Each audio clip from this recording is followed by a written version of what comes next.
I think the biggest takeaway right now is just these guys understanding and learning how to work, how to grind and work every single day.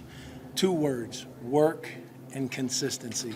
Those two words together are what we're striving for. Is these guys totally understanding from the minute we step on the field, okay? You never take a lazy step on the grass. Every step you take has got to have purpose for us to be able to turn this program and us be able to get us in the direction we're going to go. Creating competition, I think it's absolutely vital, is that these guys understand, as you can still see, there's nobody has a number, okay? Nobody has earned the right to get a number, okay? And you earn the right to get a number here. You earn everything that you get in this program. And so I think that the process of really making these guys understand winning doesn't come by accident.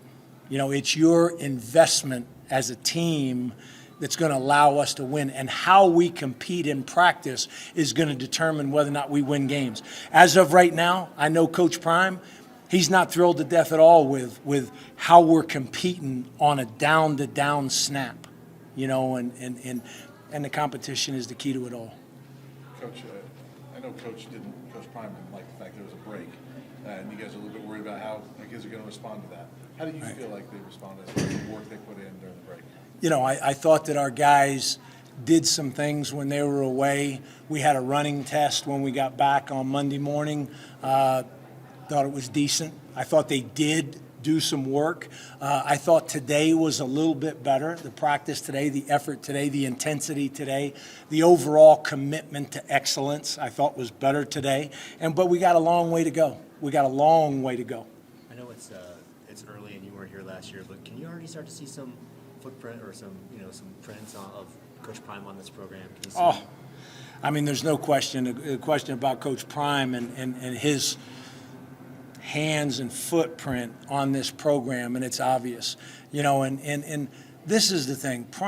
Coach Prime came from a program in college that was one of the hardest, toughest, winningest programs in college football, okay, and he was coached by one of the hardest, toughest coaches in football in Mickey Andrews, and so it's obvious to me. And everything Coach Prime talks about to these guys is kind of old school. It's about effort, okay? If you give amazing effort, okay, we can coach the rest of the stuff. But if you don't give amazing effort, what do we build on? Where do we go from there? It all starts waking up in the morning and deciding that my attitude today is going to be outstanding. My effort today is going to be outstanding. You make those choices. And Coach Prime is really driving those points home with the team. Every morning when we meet before we go out to practice, we're talking about the things that we need to do. Becoming a student of the game. Truly understanding football, situational football, teaching them the minute, finite points that a guy's got to understand and know if he's going to be a winner. But again, it goes back to two things, okay? Two things: effort and toughness. Effort and toughness. What kind of player do you have in Zico? He just walked in. Zico is a very gifted, talented player, okay? He doesn't understand right now how to work and how to push on every snap, okay? He can flash and really do some good things, and then he can take a step back. He can take his foot off the gas pedal, okay? I like to say, are you hungry or are you starving, okay?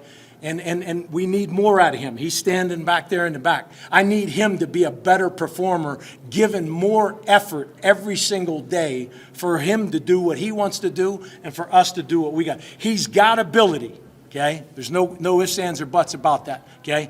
I've got to, and he's got to decide to become a tougher player and a player that gives better effort on every single snap.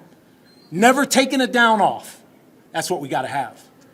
And he's back. He hears me loud and clear.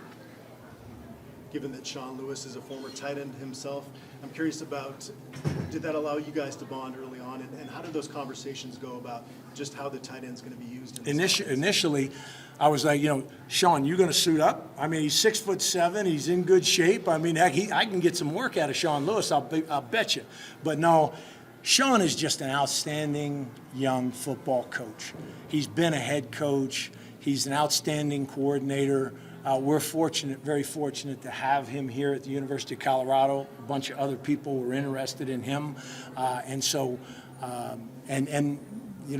Tight ends will stick together. There's no doubt about it that the tight end has got to do some things for us. Again, the challenge with Zico, the pass game is the pass game. He's going to do some really great things in the pass game, okay? We got to have a true 3-down tight end. We got to have a tight end that's going to be able to block power, that's going to be able to establish some things at the point of attack, okay? And only he can determine whether or not he's willing to do that. I'm not about situational tight ends. I'm about a complete 3-down tight end, okay? And every day, all the time, I talk to my guys about George Kittle, the greatest tight end in football today. And why is he the greatest tight end in football? Not just he makes plays down the field, he's a pass-receiving tight end, but he is one tough son of a gun on the line of scrimmage. And most importantly, he competes like crazy every single snap. That's what I got to have out of the tight end. Coach, you got a bunch of guys that were here that were here last year at tight end, but not a lot of experience. What are your impressions of guys like Caleb and Eric and Austin?